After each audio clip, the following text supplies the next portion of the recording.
Thank you, Dr. Yuan, for being part of XROM, which is India's first AR, VR, MR podcast. So, Dr. Yuan is a researcher, inventor, entrepreneur. He is the chair at IEEE Consumer Technology Standards Committee. He also chairs the IEEE VR AR Advisory Board. A visionary researcher in the areas of consumer technology, transportation, Internet of Things, and digital transformation. He has founded Census Global Labs and ventures, a multinational technology company which specializes in virtual reality, augmented reality, and human augmentation, dedicated to creating better world as its long-term vision. The company is developing technologies, infrastructures, ecosystem, and resources needed for massively multiplayer, ultra-realistic virtual experiences. The company is also engaged in technology consulting, technology transfer, and system integration, services to help with the digital transformation of its clients in various industries. He has been the president of Aid Global, a think tank focusing on bringing world-class expertise to clients and projects all over the world.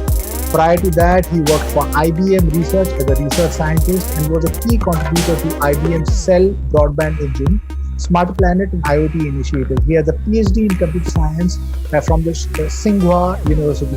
Dr. Yuan, it's a pleasure and honor to have you on XRM podcast. Really appreciate you taking time to be on the show. So, normally when I have a conversation, I directly jump into, asking questions of like, what is virtual reality, what is extended reality, and what is augmented reality.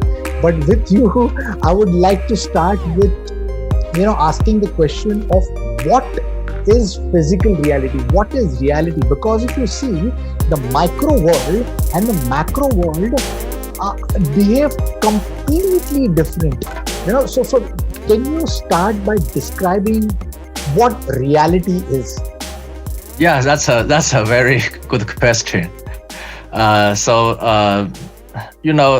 has been debates about if the so-called reality or physical reality really exists.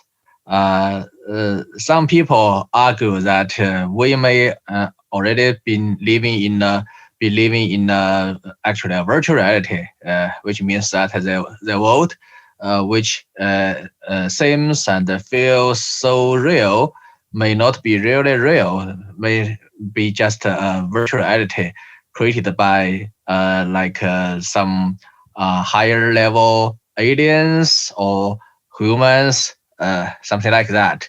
However, my opinion is that I don't say this is true or not, but I believe in order to further support the possibility of that our physical reality may be just a kind of virtual reality, we should first prove the possibility that we can create a virtual reality which is so real, which feels so real, and cannot be distinguished distinguished from the daily real world. When that happens, like we can create a fully immersive virtual reality that the user in that could not tell if he or she is in the real world or if he or she is in a virtual experience. When that happens, when we come to that stage in the technology development perspective, we will be able to more confidently argue that it is possible that we are living in a virtual reality. Otherwise, there's no proof or support that our physical reality is not real. So I think that's a sort of a complicated statement, but in a world, I think the physical reality, if we have to give it a definition, it is the reality around us every day that we feel it, we live in it, and we consider it as real, except for at some forums when we discuss and make arguments about living in virtual reality. which we have not been aware of. So I think that's a short answer. So yes, I mean at this point in time, if you go to see even the most basic virtual reality experience, it can trick our motor cortex into believing that the virtual is real. Even like these basic experiences, like the Richie's plank walk, there are these experiences which you don't really need fancy stuff. You just need a simple VR headset. They showcase it in malls, and there are these kids who experience this, and the kids or people, they know that there's this plank on the ground floor. It's not on the top of the building, but as soon as you wear the VR headset, somehow virtual reality as a technology has this thing where it kind of tricks your motor cortex into believing that the most simple computer graphic experience looks real. So and we are just scratching the surface. And at this point in time, obviously some of the top companies are working on simulating, or emulating or creating a world which will be indistinguishable from a physical reality, because that's a far off goal. That is virtual reality. In all fairness, all that we're trying to do is create a world which you will not be able to distinguish whether that's the physical world or the virtual world. And somehow, there are all these technologies which is converging, like right from the brain computer interface and nanotechnology, or virtual reality. Maybe these are now nudging and probing the possibilities of knocking on the door of reality, and trying to push that a little bit further. So yes, I mean, you rightfully pointed out, there is still right now we have not created completely believable virtual reality worlds which will trick you into believing that's of your physical world. So but I think we are asking deeper questions. Maybe it could be completely wrong from my side to speculate at this point in time, but I somehow feel that maybe I think in another under 30 to 50 years, we will be able to build virtual reality worlds which will be indistinguishable from reality, where we'll possibly enter the Matrix world, possibly the Ready Player One, or one world where the movies, and all talk about. So yes, from that, can we talk a little bit more about extended reality? Because right now we have a common umbrella term for virtual reality, augmented reality, and mixed reality. So it can get somehow at times a little bit confusing and overwhelming for people who don't know about this technology. So can you talk about what augmented reality, virtual reality, mixed reality is, some of its current use cases, application, and how do you see AR, VR, MR benefiting enterprise as well as consumers? We are working on a standards project trying to provide the definitions for virtual reality, augmented, and mixed reality. So to me, the short answer is that virtual reality, so all of this X reality is about some level of virtual things added into your experience, or added into the input to your senses. So virtual reality is fully virtual, fully immersive, and augmented and mixed reality are both about adding some virtual objects on top of the real world, the physical world. I have a belief myself, which is something like life is elsewhere. So I believe virtual reality is very helpful to the happiness of humanity, because daily life is sometimes or mostly boring. But if we can provide the virtual reality experiences in a flexible way, various kinds of VR experiences, if we can provide that as living or entertainment experiences for humans, I believe it will improve the happiness of the humanity, the entire human being. very much. So I believe that is actually my own vision that me and my company we have been working towards. So to me, I don't think there is a clear line between augmented reality and mixed reality.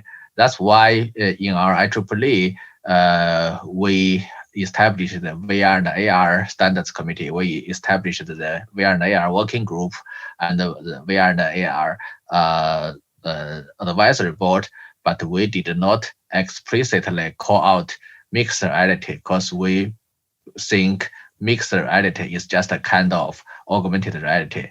Although sometimes people would say that augmented reality could be the narrow definition of augmented reality could be like some simple overlay of virtual objects on the real world, like you are wearing a smart glasses and it just show you some digits, some text information while you are skating, you are doing sports, you are driving, things like that. Those information assistance.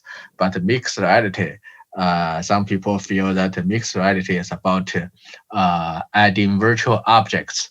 Objects could be like virtual characters, virtual devices, virtual buildings into the real world and let the user feel like they are real, they are an integral part of the real world. So that's a short answer. So basically, AR and MR are the same or very similar. But it's just like the virtual elements in MR might be more advanced than the virtual elements in AR, in some people's opinion. Thank you for explaining it so very nicely. Yes, there is a problem today. There is no consensus on the definition of AR, VR, MR. But I guess because this technology is such in a nascent stage, and we are still trying to explore what it can do and how it can impact, our daily lives, or how we work and play. So you said a very nice thing about your company. You said that you are trying to build virtual reality experiences which can create happiness. I think that's most needed in today's world. Today we are living in uncertain times.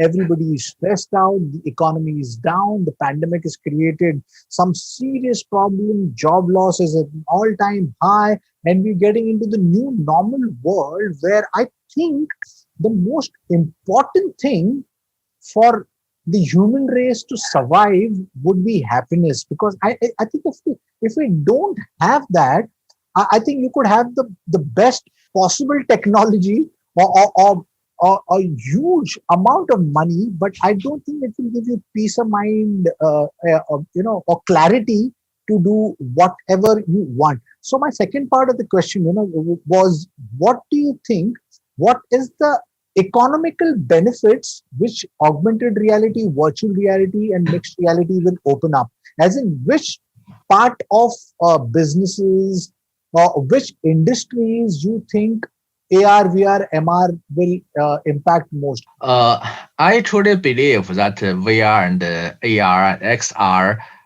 will become will make fundamental changes, very disruptive changes in almost all the vertical industries, and fundamentally change the human life and the society significantly. I believe the most important application is entertainment. So, like today, we all know that the film industry and the gaming industry both are huge industries, and many people spend many hours every day in either watch movies or watch TV series or play games. Like myself, I play mobile games every day. So these are all of this can be considered as preliminary forms of reality. So they are not really immersive, but they are still providing a virtual world, a virtual world that the user, the consumer can temporarily put him or her into, so like temporarily disconnected from the real world. You just immerse yourself into the story of the movie or the story of the a game. Although the current technical means provided is just like a 2D screen or some very basic 3D display, but uh, the underneath concept is the same, providing another world that you can temporarily live in. So I think that's a basic concept. So when VR reaches the next level of advancement, which means uh, uh, the experience will be more real, more indistinguishable from the physical world, and also when it can solve the disadvantages such as the motion sickness, things like that. Uh, I truly believe more and more users, consumers, the public will embrace the very impressive experiences provided by VR, the storytelling provided by VR, which is currently provided by movies, provided by games in a more preliminary way. Those could all be significantly improved by VR technology. So I think that's a very uh, very promising near future for VR. Although, well, of course, education is another big industry. VR will have its broad applications in education. Of course, most important application of XR would be providing information assistance for people during our daily life. No matter you are driving, you are shopping, you are just walking on the streets, XR would provide additional information and some level of additional entertainment for you, like showing you where additional convenience, showing you how to find your destination, showing you how to find a particular restaurant that you would like to have dinner in, and also like showing you some information about um, uh, a person that you are meeting with, things like that, all kinds of such kind of possibilities. In other words, I would say the major application of XR would be enhance the existing experiences of people's daily life in terms of interlocking with the objects and characters in the real world. So additional information, additional appearance, additional decoration will be added to what you say, what you currently say in the real world. Lovely, lovely. Yeah, so I think yeah, entertainment and gaming are obviously these humongous industries which completely stands to be transformed because we are entering the spatial web. We are going to break the barriers that we've been restricted from the last 100 plus years. The 2D platform, everything that we, all the devices restrict us to the 2D platform, whether it's the computers, where's the personal phone, your TVs, your theaters. So I think what is going to happen next is going to be really, really big because we are gonna go from storytelling to story living and story experiencing. We will start being in the film, we'll be part of the content, and that's what AR, VR, MR will open up. And yes, there's going to be a huge economical opportunity which is going to open up. People talk about enterprise, but somehow people miss out on enterprise in gaming. Gaming, anyway, is I think an already overtaken the Hollywood industry. So yes, you rightfully pointed out that there's this huge opportunity in entertainment and gaming, which I think the entire world at sometimes misses out, and we keep on talking about this enterprise. Obviously, enterprise is uh, uh, creating a lot of business opportunity right now. But I think entertainment gaming is going to be a humongous opportunity. So to my audience who don't know about spatial computing, could you talk and explain what spatial computing is? Because I think in another couple of years, at least in India, China is obviously way ahead than the rest of the world and India, but because of the technological lead or the technological investment or the foresight that the government, the Chinese government and the people of China are doing. I think it's an inspiration for not just India, I think, but the rest of the world. The way China has come together. So what are the implications or the impact that's going to be created once 5G becomes mainstream, once artificial intelligence converges with AR, VR, MR, and what is spatial computing? Can you explain to my audience, please?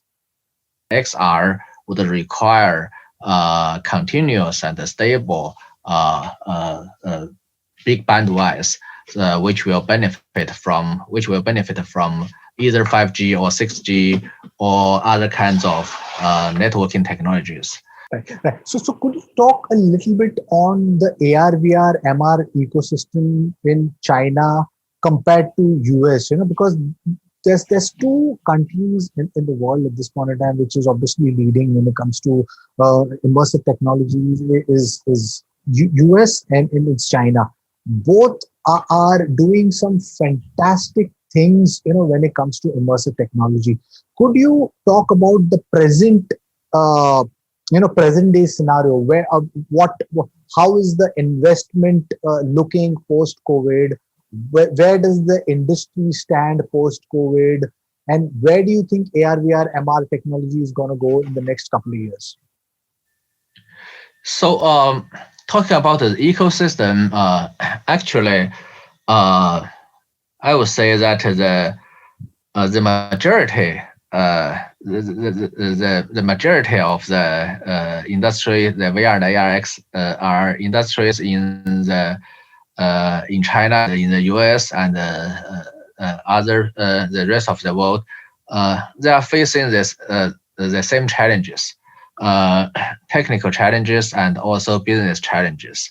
Technically, the challenges would include uh, how to create more how to create a better virtual worlds or virtual objects which will be perceived more real. That is one thing. Another thing is to how to tap into human senses because it's not enough to simply create a very nice, very perfect virtual world in computer graphics. You will still need to tap into other types of senses of human beings. For example, taste and smell. And in order to create a real virtual experiences, just imagine that you and I, we it's almost 5:30 here in Beijing. So just imagine that it is happy hour. We should go to a bar and have a drink together. Even we can create a virtual experience that will perfectly simulate the environment, the uh, the appearance of the environment in a bar, and even the taste and the smell of your drink. We still have problems of simulating the reaction of your brain after you or I should say, the reaction of your consciousness after you drink some alcohol drinks. So I think that kind of thing is another aspect of the grand challenge from the technical perspective. We need to figure out a way to interlock with people's humans' consciousness so that the virtual input would be as real as the physical input today. So that's the technical challenges. The business challenges is also very similar in the US and in China. That lots of startup companies, they are striving to survive because the consumer market of VR and XR is not really taking off as so fast as we expected a couple of years ago. So many companies are trying to make money, trying to survive from the enterprise market. Talking about the enterprise market, VR and AR are currently being more and more used in the trend so-called digital transformation, or in other words, digital twins, which is part of digital transformation. For example, VR or the VR-based simulation technologies will be used in the metal industry, the steel industry to try to simulate how you can manufacture steel or cars, whatever, those process industries, which is actually a very important revenue stream for many startup companies to make a living before the huge consumer market for VR and AR could really happen or become mature. But there is also some difference that I observed between the ecosystems in China and the ecosystem in the US. So my observation is that in the US, you can see more startups working on very fundamental disruptive technologies, such as technologies related to brain computer interface, which I truly believe will be the next big thing to bring VR and AR to the next level. While in China, more innovations, more business are happening in the from the application perspective, like using VR and XR in education, in advertisement, things like that.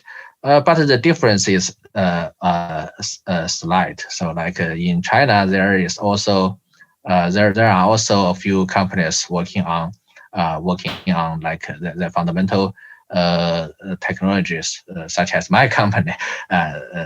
We are working on the brain-machine interface aspect of enabling the next level of VR. So yes, you rightfully pointed out that brain-computer interface is going to be like a huge role in accelerating or nudging virtual reality forward. So yes, I mean, China is a huge country, is doing some really great thing. In India, on the other hand, what is a plus point is a demographic dividend. We have a huge population which is youth at this point in time. Is the young people. Now there could be so much that one can do or could be done if there was like a bridge between India and China, because I think China is doing something really cool. India is also really, push driving its digital, transformation or the startup conversation forward. The government is helping, but somehow I see a lack of a bridge between India and China. What do you think should or could or should be done to build a bridge between these two huge nations, which could accelerate the AR VR ecosystem forward? Yeah, I do think this could be a huge opportunity for both countries.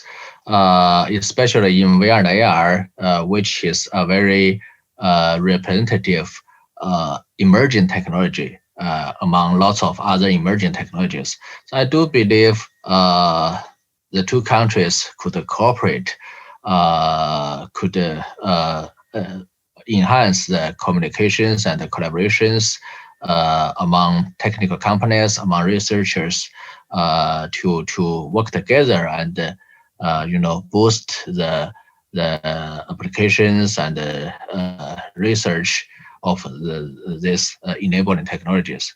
Especially, I think if we try to divide the topic into different layers, let's say an application, you will have the under this technology, and you will have the content layer, which involves cultural factors. So the technology aspect is definitely global, should be reused everywhere, no matter it is invented by India scientists or engineers, or invented by Chinese scientists or engineers. And the cultural differences exist, and we respect that. That's exactly why we one of the aspects that we can work together to help help grow the adoption, the public adoption and awareness and acceptance of VR and AR in both countries, in both markets.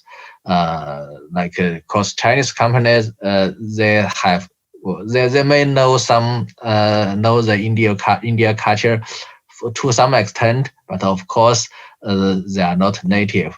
So does so do India companies who may want to get into the Chinese market.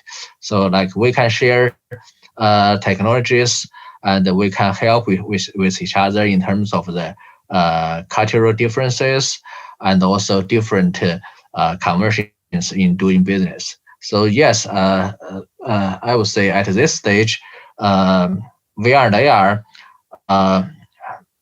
practitioners doing VR and AR really need some strong belief to continue, because the market is not as mature as we expected a few years ago. So we really need to work together, help each other to survive, to grow, to I would say accelerate the coming of the bright future of the VR and AR. I truly believe that will come soon, but we should work together to make it happen. Completely and 101% agreed that the only way to grow the ecosystem is when we come together, throw away our differences, and build for the globe. Because I think, I mean, we are getting into a fantastic future. Somehow, I think COVID has done great things for us. If you go to see all the technology which was in a creeping mechanism, which has the potential to transform mankind, was in a creeping mechanism, has suddenly got accelerated, and it's only and only because of COVID. Now, some of the top engineers have been, or the companies have been working in silos. Now, if we let go of that life style of working in silos and come together collaborative, then the exciting technology that we are at the cusp of has more chances of it to accelerate, much faster.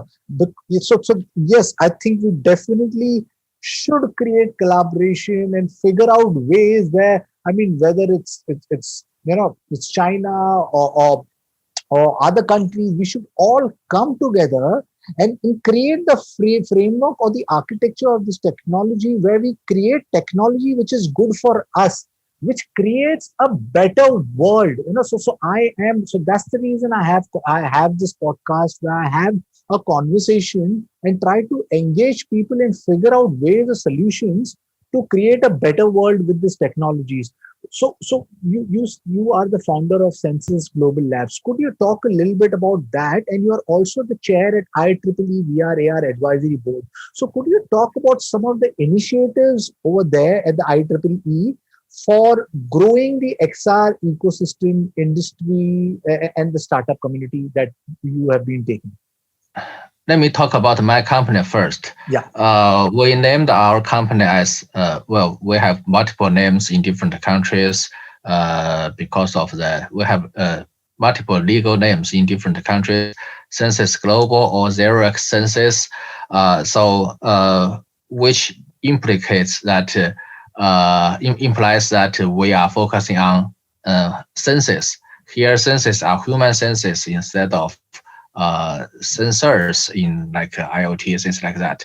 So we are focusing on human senses, how to create a better and more real perception according to new technologies about human senses, such as human computer interface or brain machine interface.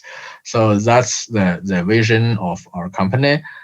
We have been working on that. We have been following the latest technology advancement in that direction. And we also have invested in the IP and the new research and the standards development towards that direction.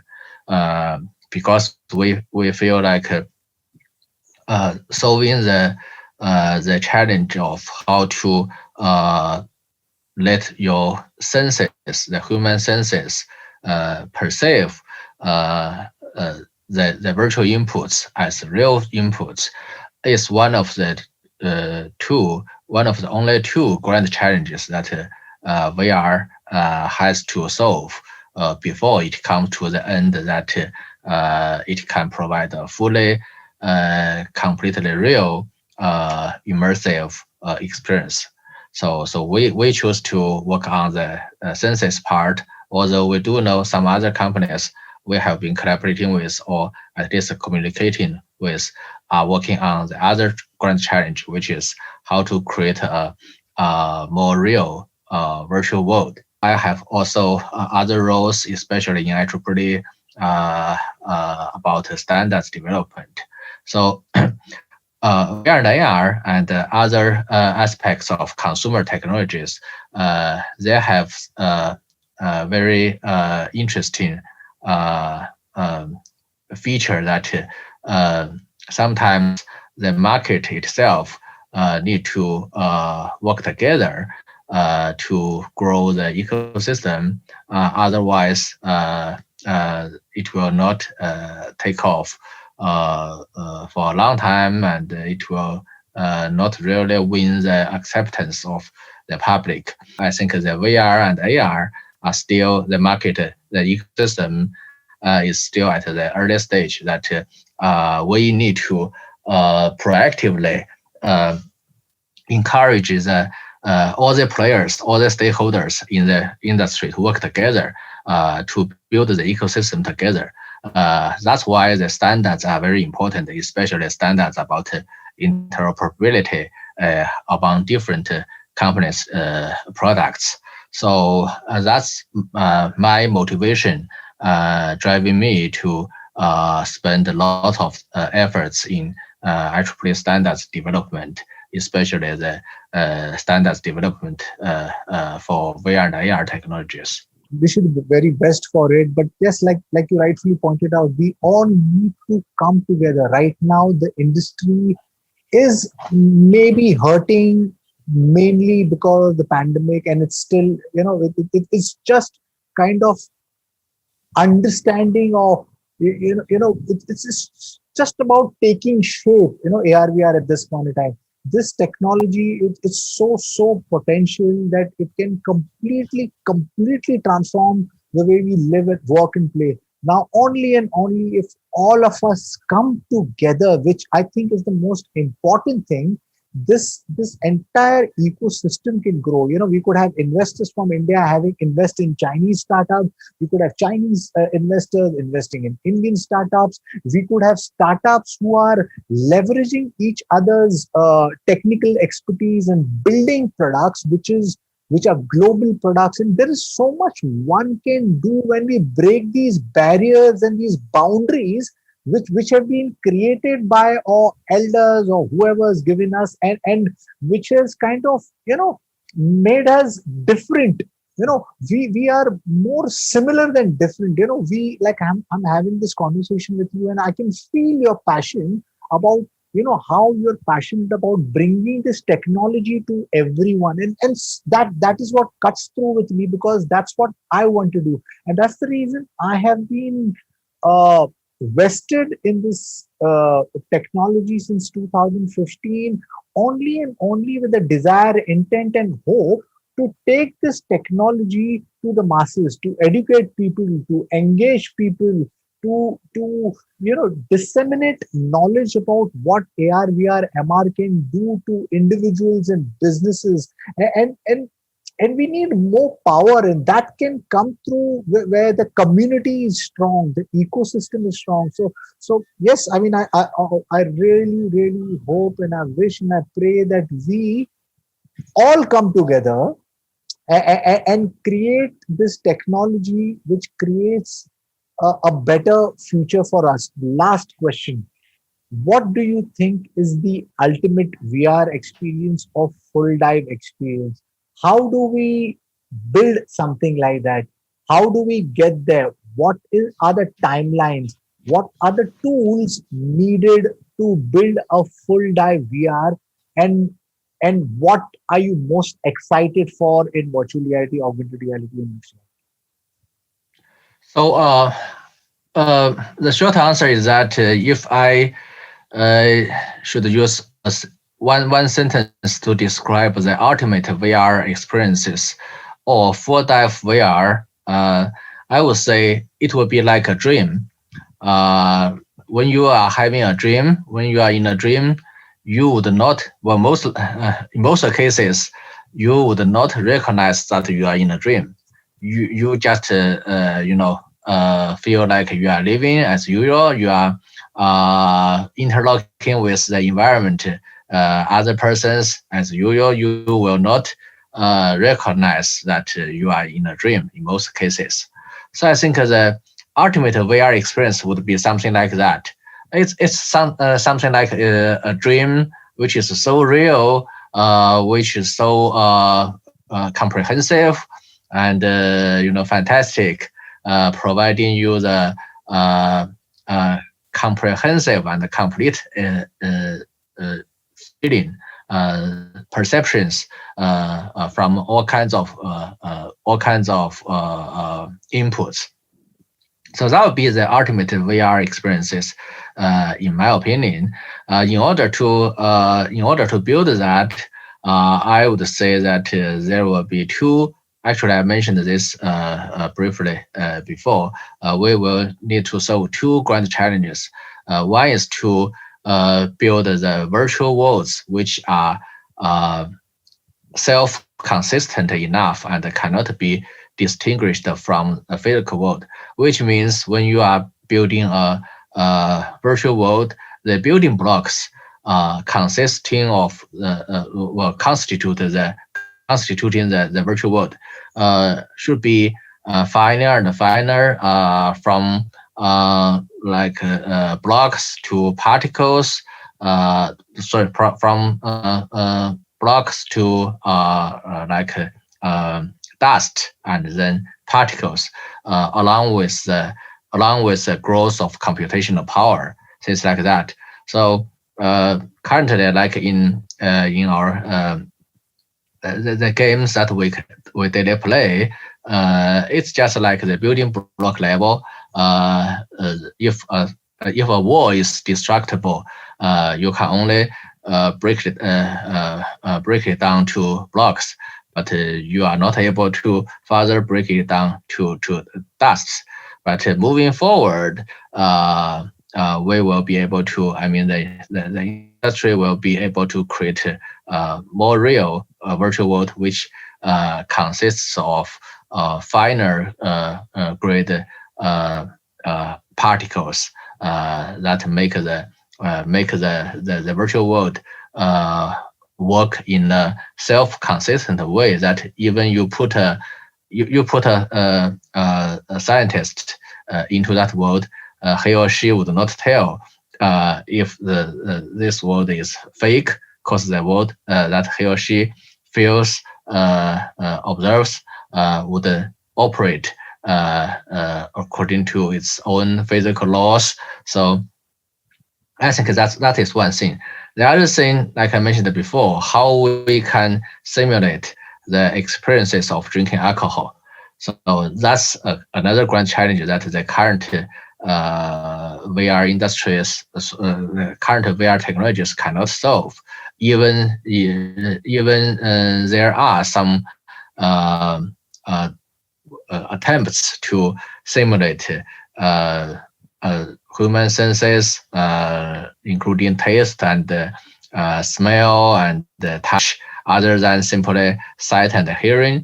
I still strongly believe that simulating simulating taste, simulating uh, uh, smell and touch would not be enough for the full dive for the ultimate VR experience. We have to uh, go down to the interface between human's consciousness and senses.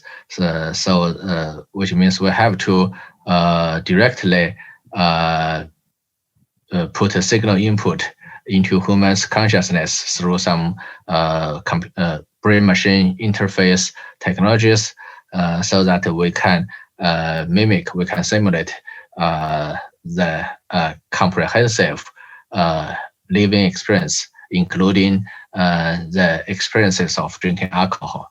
So these are the two basic tools or basic technical challenges we will need to build a full dive VR. So that's my humble opinion, but my company and my team has been working hard to make it happen. Um, I do believe the ultimate VR experience, once accomplished, will make a very disruptive and positive change to the world, providing grand and wide happiness to billions of people, I believe and I hope. Lovely, lovely.